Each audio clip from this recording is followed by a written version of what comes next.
Les autorités maliennes sont prêtes à ouvrir des négociations sur toutes les questions sauf la partition du pays, a déclaré lundi 1er octobre 2023 à Bamako le président du Conseil national de transition CNT du Mali, le colonel Malick Diao. Selon ce dernier, les équipements de dernière génération acquis, le changement de posture et le réarmement moral des forces de défense et de sécurité sont le socle sur lequel est bâtie la montée en puissance de ces dernières. Le drapeau vert or rouge doit flotter très haut et partout sur toute l'étendue du territoire national, a-t-il martelé dans un discours prononcé à l'ouverture de la session d'octobre du CNT, organe législatif de la transition mis en place depuis le 15 septembre 2020.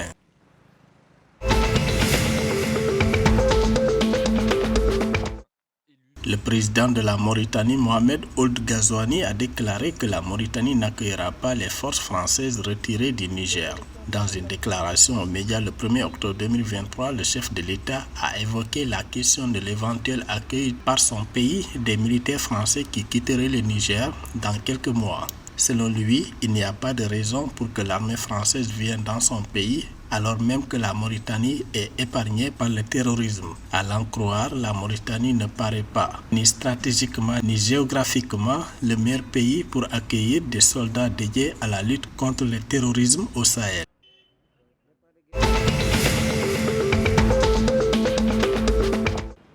Le gouvernement nigérien a rencontré les principales forces du pays le 3 octobre 2023 pour discuter de la situation sociopolitique au Niger depuis le coup d'État du 26 juillet 2023. À cette occasion, les autorités de transition ont appelé les Nigériens à être plus vigilants, unis et résilients pour une sortie de crise réussie, ajoutant que la France, en collaboration avec certains pays africains, profiterait de la situation pour déstabiliser la situation. Dans le cas des sanctions de la CEDEAO, le gouvernement a déclaré que toutes les conditions pour une médiation étaient remplies, mais que les partis n'avaient pas encore soumis de propositions d'allègement des sanctions.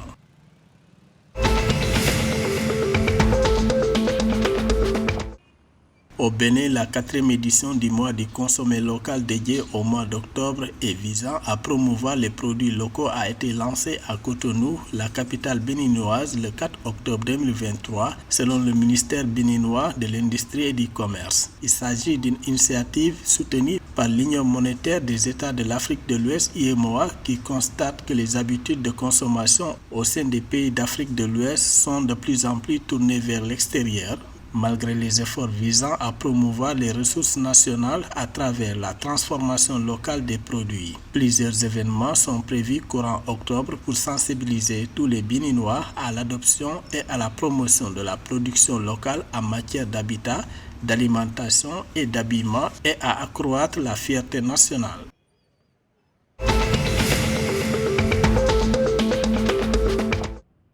Le gouvernement du Ghana a annoncé le 4 octobre 2023 qu'il établira des partenariats plus solides avec toutes les principales parties prenantes, y compris le secteur privé, pour consolider les progrès réalisés jusqu'à présent dans le secteur éducatif du pays. Selon la direction du Ghana Education Service, son objectif est de contribuer à la création d'un système éducatif du XXIe siècle qui offre de meilleurs résultats d'apprentissage au profit de tous les enfants ghanéens d'âge scolaire. Selon l'institution éducative, le gouvernement a mis en œuvre plusieurs réformes et interventions éducatives pour transformer l'enseignement et l'apprentissage dans les écoles. L'objectif est d'améliorer les résultats éducatifs dans le cadre du plan stratégique de l'éducation 2018-2030.